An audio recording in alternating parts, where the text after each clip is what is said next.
Hello everyone. I thought I'd share this video with you.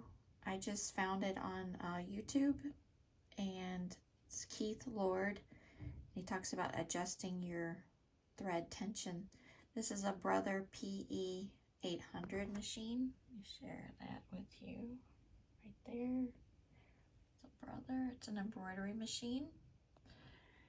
Trying to keep it up close here. Okay, so when threading my machine, I put this behind number 6, this little hook here. When I start embroidering, it pops right out. So what Keith Lord said on YouTube was that there's a little spring under here, and when I changed the needle, it came out of, it's supposed to be up in here, in this slot right here. So he said, take the needle out and then maneuver it back up in there. It's a little spring, so it's metal and it should be flexible. He showed it. It goes right back up in here. So I'm gonna try that and see if that works.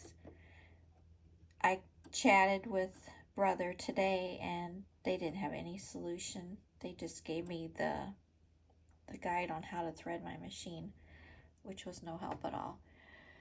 So I've been looking for this tip for a long time, and I'm so glad I found it, thanks to Keith Lord and his YouTube video.